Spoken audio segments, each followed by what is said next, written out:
Effectivement, que la joie du pèlerin israélite qui arrive devant les portes de Jérusalem soit aussi notre joie maintenant, nous qui arrivons enfin dans la maison du Seigneur.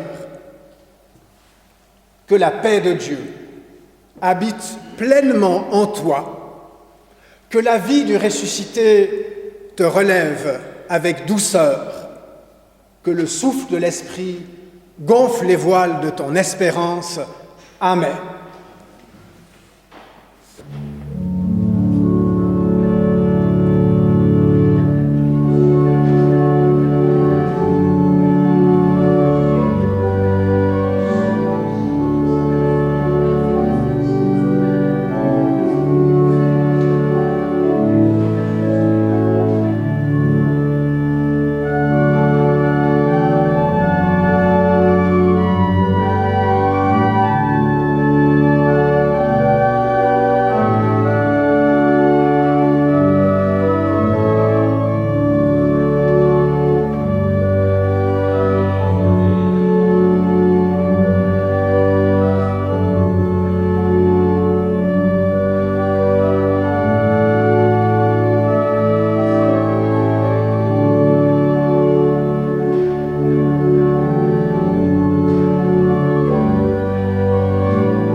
C'est le dimanche de Pentecôte et puis nous allons saluer notre Dieu par la prière. Et pour le saluer, je vous invite à vous lever comme nous le faisons d'habitude. Souffle de Dieu, souffle de vie, souffle de désir ardent, viens, Saint-Esprit. Toi qui réconfortes, toi qui déranges, toi qui nous aides à comprendre, toi qui enthousiasmes, viens, Saint-Esprit. Ami céleste qui allume les lampes, qui révèle la vérité, qui accouche du changement, viens, Saint-Esprit. Le Seigneur est ici, l'Esprit de Dieu est avec nous. Amen.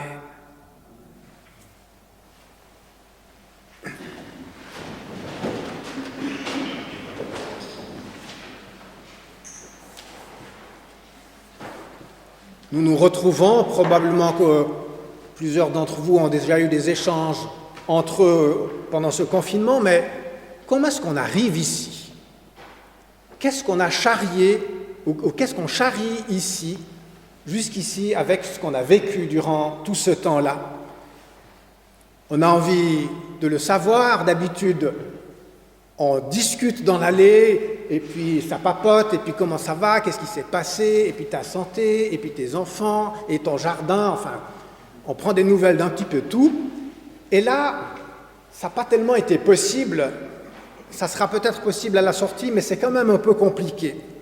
Alors on vous propose un moment d'échange de nouvelles collectif, un tout petit peu organisé, parce que quand on est le nombre qu'on est, il faudra être un tout petit peu concis, mais ce qu'on vous propose, c'est un petit moment d'orgue là maintenant, pendant lequel on va tous pouvoir réfléchir à trois choses, trois mots, ça peut être juste être trois mots, trois expressions, trois phrases, mais pas long, trois phrases pour dire, voilà, avec quoi j'arrive aujourd'hui, et ça peut être des choses heureuses ou malheureuses. Je veux dire, si vous êtes fatigué, vous dites, je suis fatigué, puis je suis content de vous voir, puis voilà. Trois choses que vous êtes d'accord de partager, bien sûr. Alors, merci à Christina de nous laisser réfléchir un moment avec l'orgue.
l'apôtre Paul a comparé l'Église à un corps où chaque partie a sa place et utile à sa manière.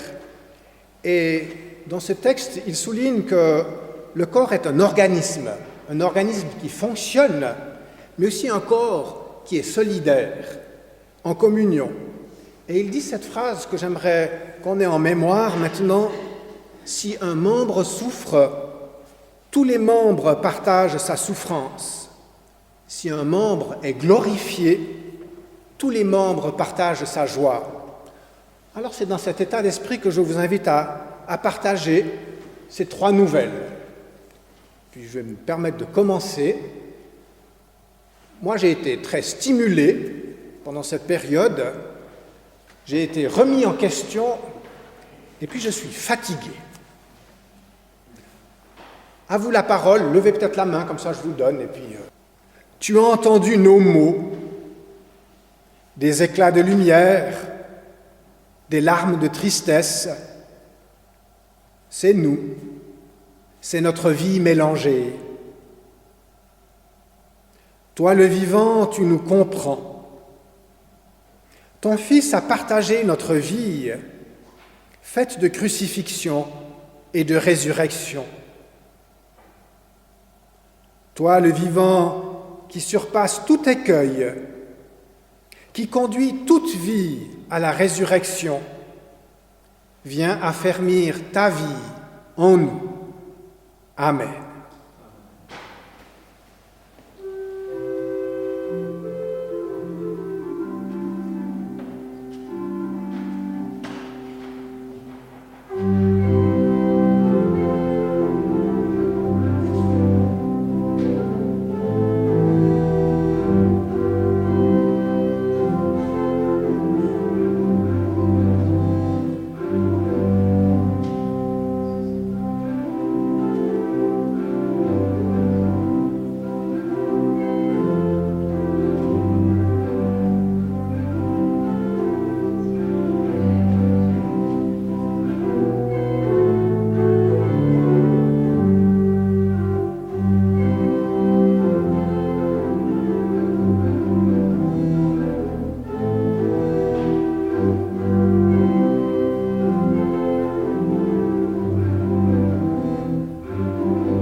Seigneur, nous arrivons des 4 coins de l'horizon. Vous avez peut-être reconnu la mélodie de ce cantique.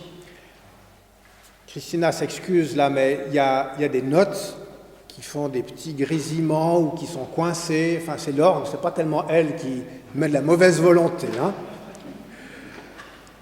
Voilà, j'aimerais vous inviter à dire notre foi. Notre foi en ce Dieu qui, dans tout ce cheminement, dans toutes ces histoires que nous avons racontées, notre Dieu était présent. Et à chaque fois que nous allons dire notre foi en ce Dieu-là, on va allumer une bougie. Je crois en Dieu. Père est son nom. Rien ne l'arrête, même pas l'impossible. Du néant, il fait jaillir la lumière. De l'obscurité, ma vie. Il a tout créé. Tiré de la poussière du monde, ma vie n'a de sens qu'en lui. Je crois en Jésus-Christ, frère et Seigneur de ma vie. Lumière miraculeuse jaillit dans la nuit des hommes. Sa condamnation me libère et sa résurrection fait éclater l'espérance dans ma vie. La mort n'a pas eu le dernier mot et la terre béante a crié victoire. Au matin de Pâques, il m'attend maintenant auprès de Dieu, son Père et le mien. Je crois au Saint-Esprit, ami et compagnon, présence du Père et du Fils là, au cœur de mi-journée, oasis au milieu du désert, puissance de vie. Je crois, Seigneur, viens au secours de mon incrédulité. Amen.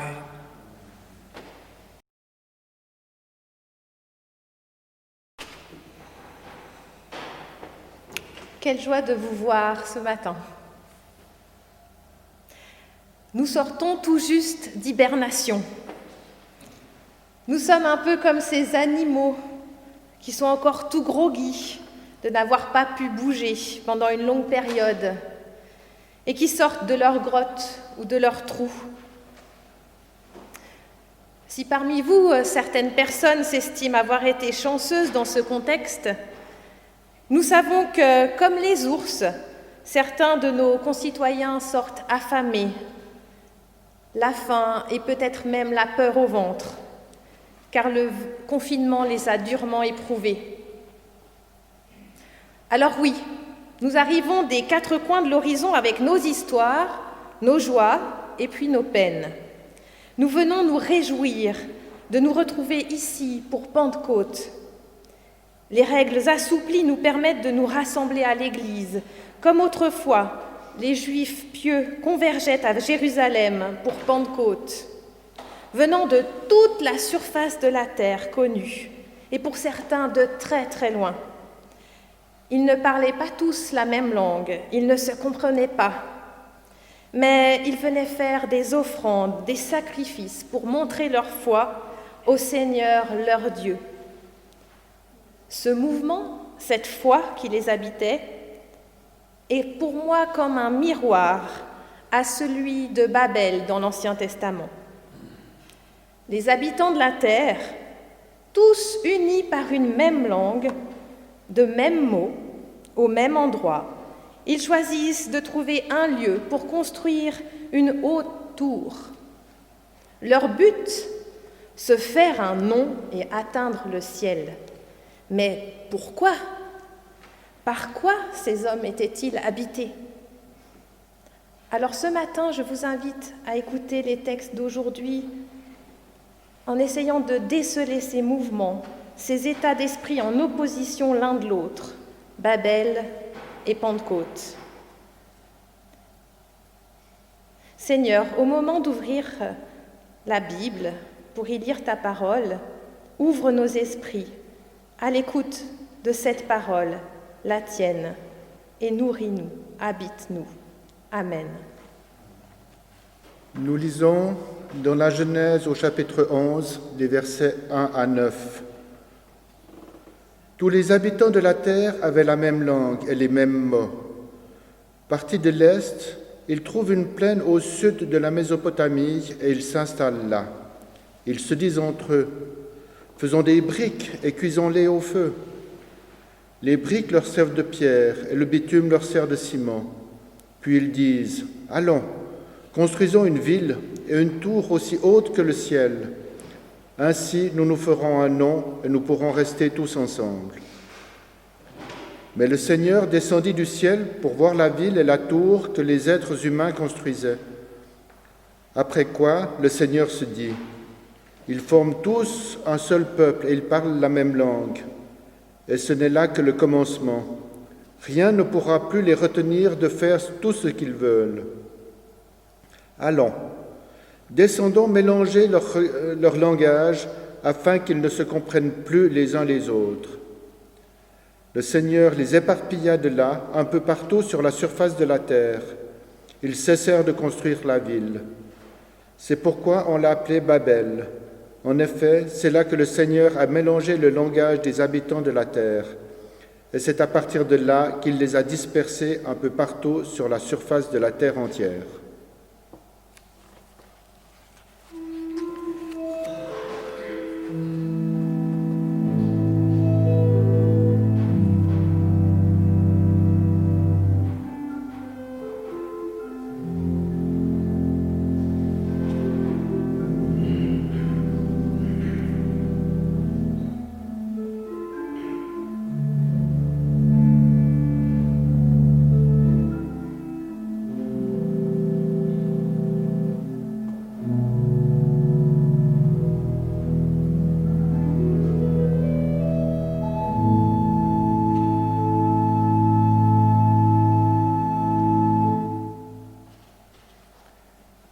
dans les Actes au chapitre 2, les versets 1 à 13.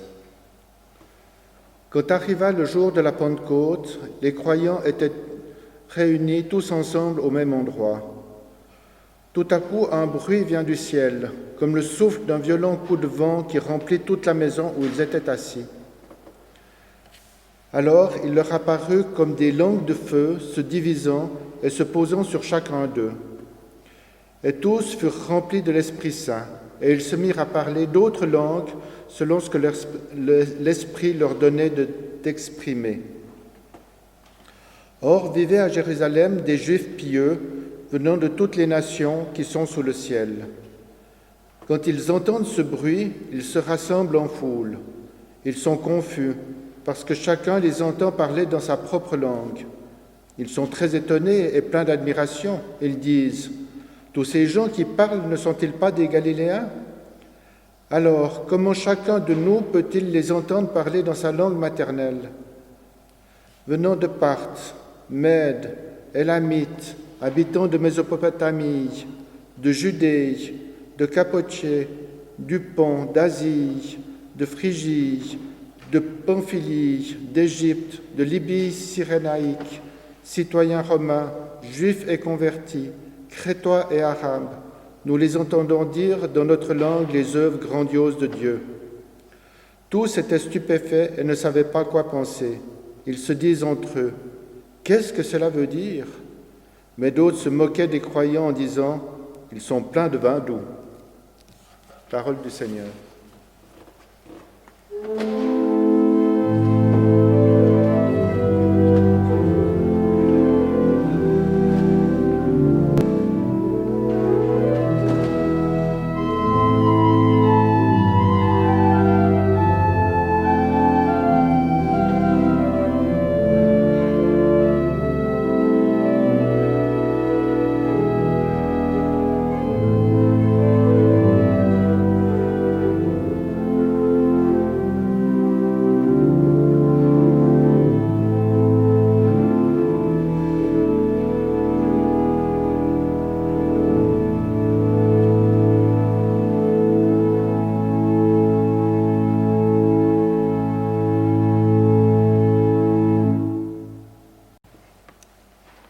Voici deux modèles que tout oppose et qui peut-être peuvent nous interpeller ce matin de Pentecôte.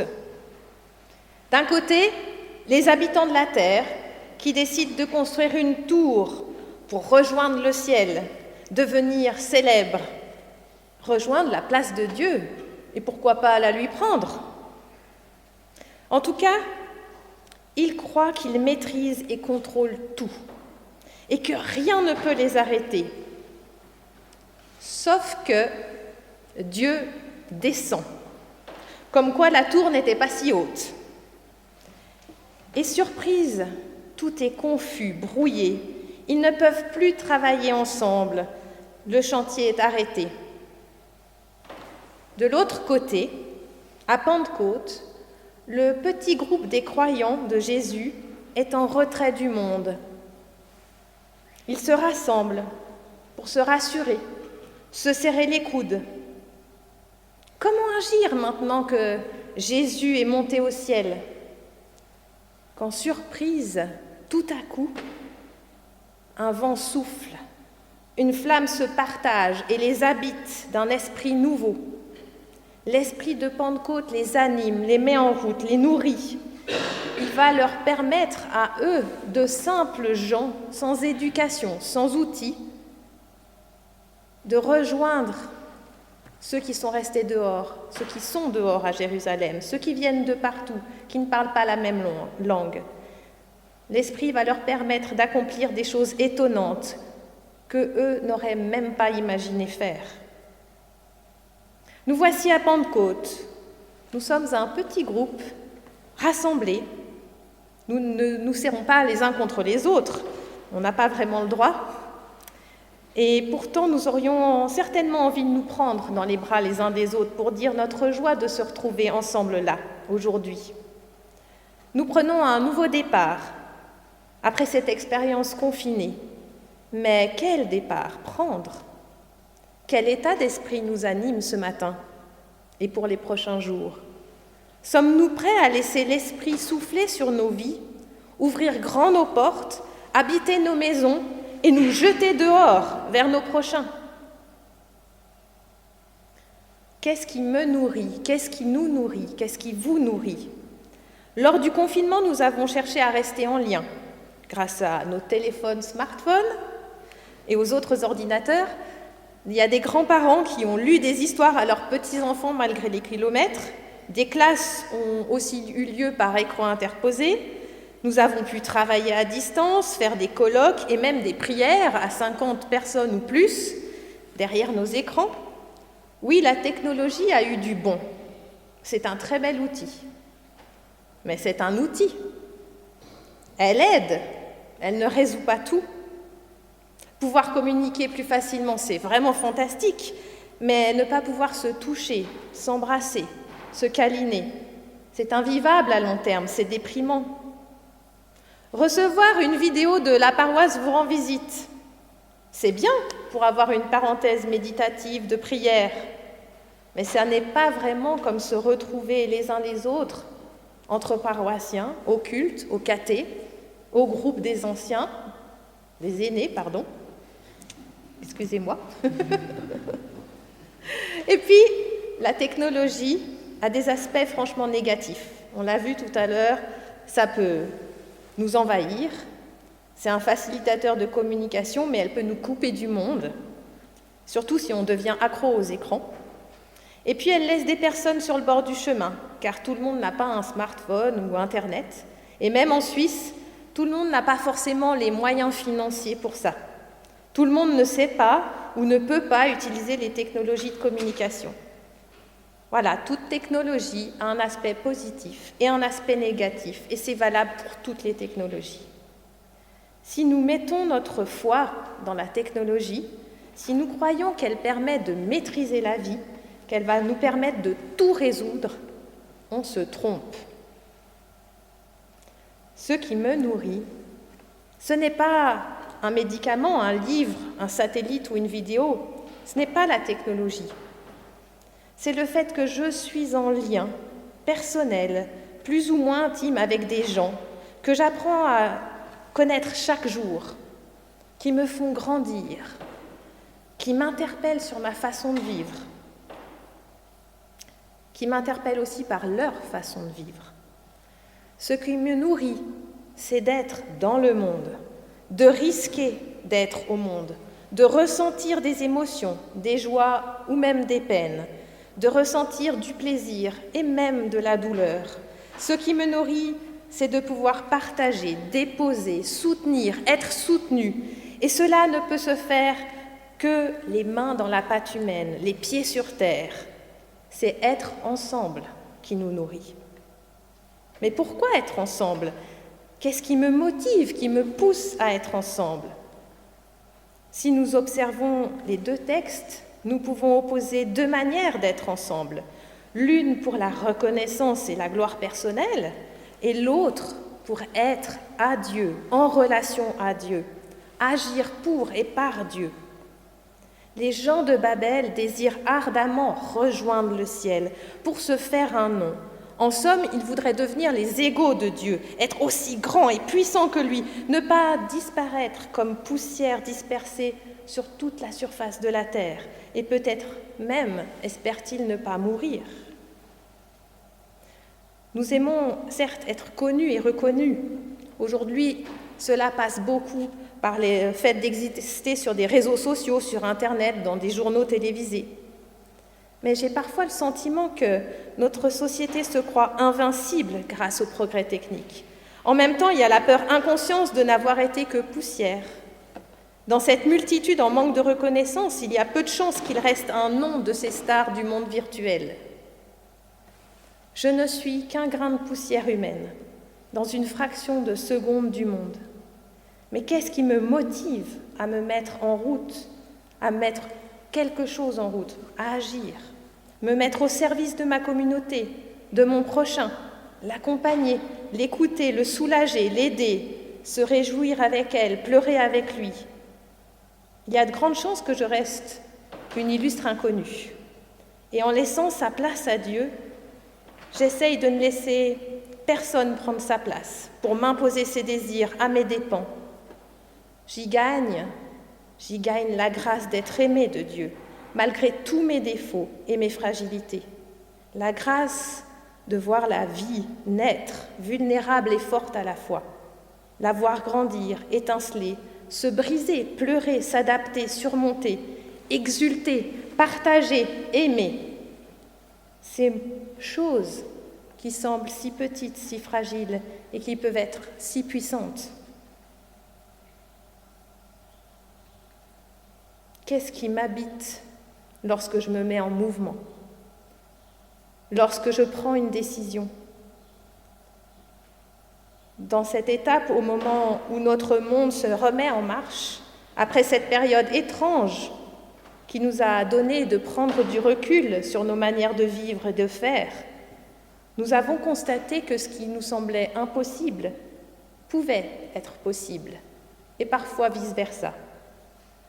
Les gouvernements ont pris des décisions difficiles, complexes, qui ont eu un impact direct sur chacun d'entre nous, qu'ils soient positifs ou négatifs. Leurs décisions ont été critiquées, discutées, analysées. J'imagine bien que des exemples de tout ça vous viennent tout seuls à l'esprit. Qu'est-ce qui habitait ces gens au moment de dire ou de prendre des décisions?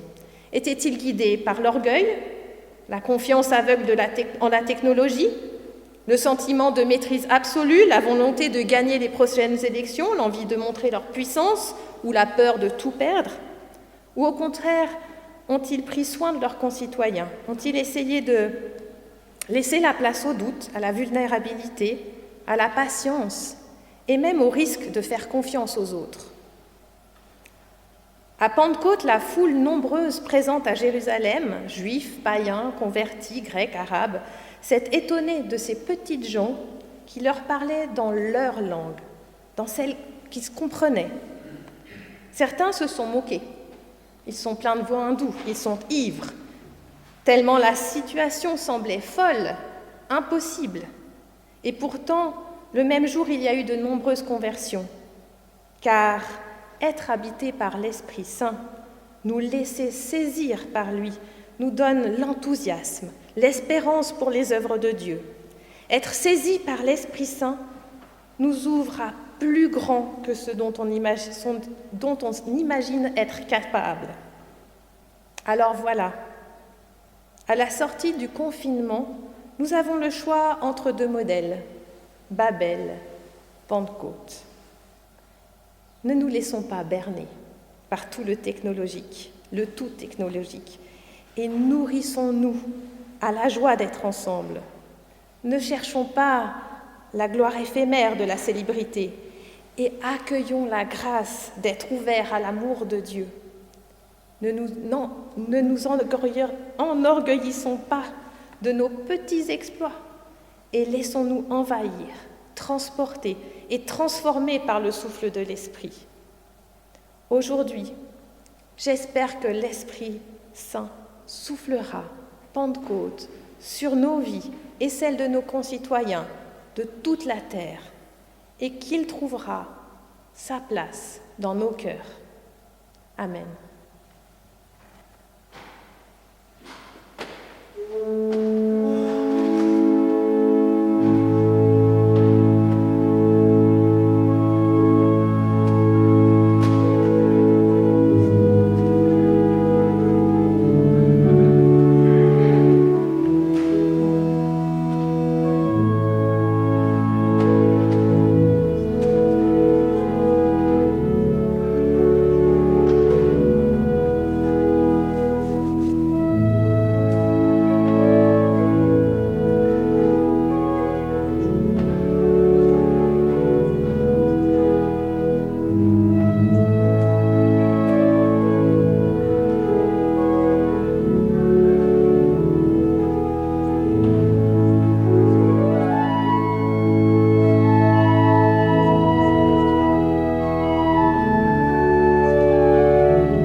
prier.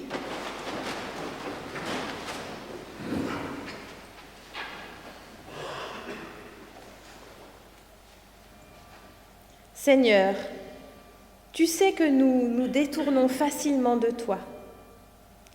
Garde-nous unis au service les uns des autres. Rappelle-nous sans cesse que nous sommes tes enfants bien-aimés. Seigneur, aide-nous à nous détacher de nos désirs égoïstes. Ne laisse pas notre orgueil nous envahir. Que ton amour nous transforme en profondeur. Seigneur, fais que nos briques et notre ciment restent de simples et beaux outils. Donne-nous d'être tes pierres vivantes unies pour tes œuvres. Que l'Esprit Saint soit notre ciment pour ta joie. Amen. Vous pouvez vous asseoir. Voilà, quelques annonces maintenant concernant ce culte. L'offrande devra se faire à la sortie pour des raisons que vous comprenez bien. Merci de votre générosité parce que c'est sûr que les offrandes, elles ont chuté pendant ces 2 mois. Voilà, je vous disais que j'étais fatigué, j'ai de la chance. J'entre tout à l'heure dans une semaine de vacances. J'aurais dû normalement avoir 2 semaines, mais enfin, on ne pouvait pas commencer un culte comme cela et puis sans que je sois là. Pour moi, ce n'était pas tellement possible. Donc, il y a une semaine qui est repoussée. Cette semaine qui vient, c'est Nathalie qui sera responsable de la paroisse. Ça fait partie du stage. En arrivant à la fin du stage, c'est important qu'elle soit une fois toute seule dans la paroisse, mais qu'elle soit responsable de tout pour voir ce que ça donne une fois. Parce que jusqu'à maintenant, elle a été responsable de petit bout par petit bout. Donc, c'est aussi elle qui va assurer tous les services funèbres et le culte de dimanche prochain. L'église de Sulan était la seule qui nous permet de nous retrouver, comme vous le voyez, jusqu'à nouvel avis, les cultes seront ici à l'église de Sulan, donc dimanche prochain, c'est ici de nouveau. Voilà, on parle de fin de stage pour Nathalie. Exactement dans 3 mois, elle terminera son stage parmi nous. Et je vais lui laisser la parole pour vous dire ce qu'elle va faire après. Alors oui, dans 3 mois, ce sera la dernière fois qu'on se verra ici. Mais en fait, je pars pas très loin. Je vais dans la paroisse juste à côté, Pantala-Pantadayan.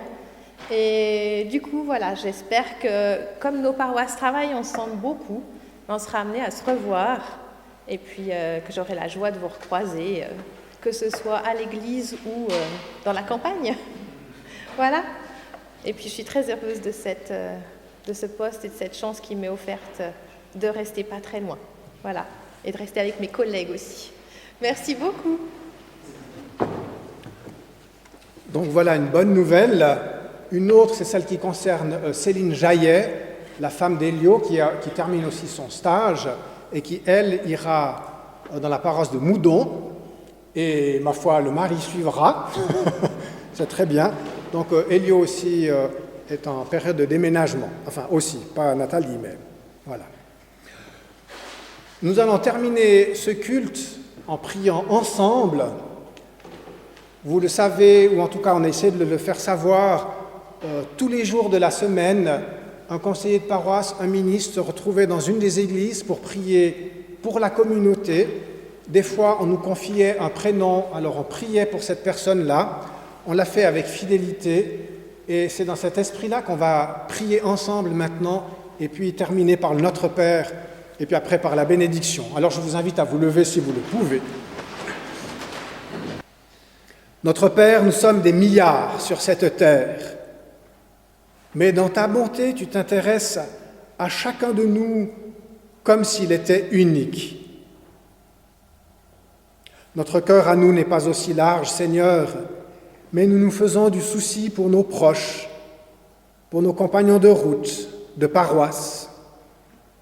Tout au long de cette crise, nous avons prié pour ces personnes qui nous étaient confiées. Nous les remettons encore une fois à ton amour. Céline et sa famille, Sophie, Pierre-Alain, Jacqueline, Gertrude, Philippe, Maurice, Françoise, Geneviève, Ursula, Nicole et sa famille, Gilles, Daniel, son fils et sa belle-fille, Serge, Sébastien, Baptiste et leur famille, Miklo et sa famille, Sophie et sa famille, Aurélie et ses filles, Marie et ses enfants, Madame Pagola, Michel et sa famille, Annette, Francis, Denise, Laurent, Mélissa, Dorly, Lydie, Eliane, la famille de Monique, Nelly. Toutes ces personnes, et aussi celles qui habitent notre cœur, Seigneur, nous te les remettons. Et ensemble, nous voulons te prier comme ton Fils nous a appris à le faire. Notre Père qui es aux cieux, que ton nom soit sanctifié, que ton règne vienne, que ta volonté soit faite sur la terre comme au ciel. Donne-nous aujourd'hui notre pain de ce jour. Pardonne-nous nos offenses, comme nous pardonnons aussi à ceux qui nous ont offensés. Et ne nous laisse pas entrer en tentation, mais délivre-nous du mal, car c'est à toi qu'appartiennent le règne, la puissance et la gloire au siècle des siècles. Amen.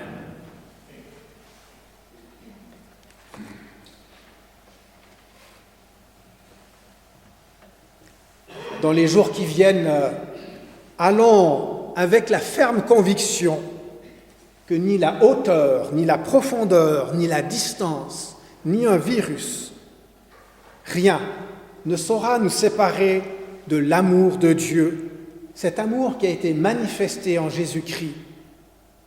Allons avec la puissante espérance que Dieu réside dans nos corps et dans nos cœurs et qu'il remplit sa création. Allons avec ce désir tenace de vivre des liens communautaires en toute occasion et de maintenir vivant notre témoignage que l'avenir nous rapproche toujours plus du royaume de Dieu.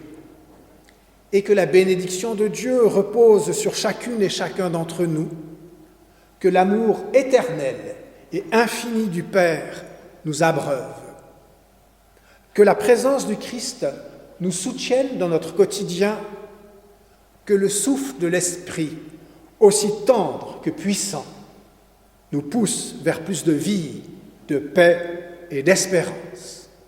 Amen.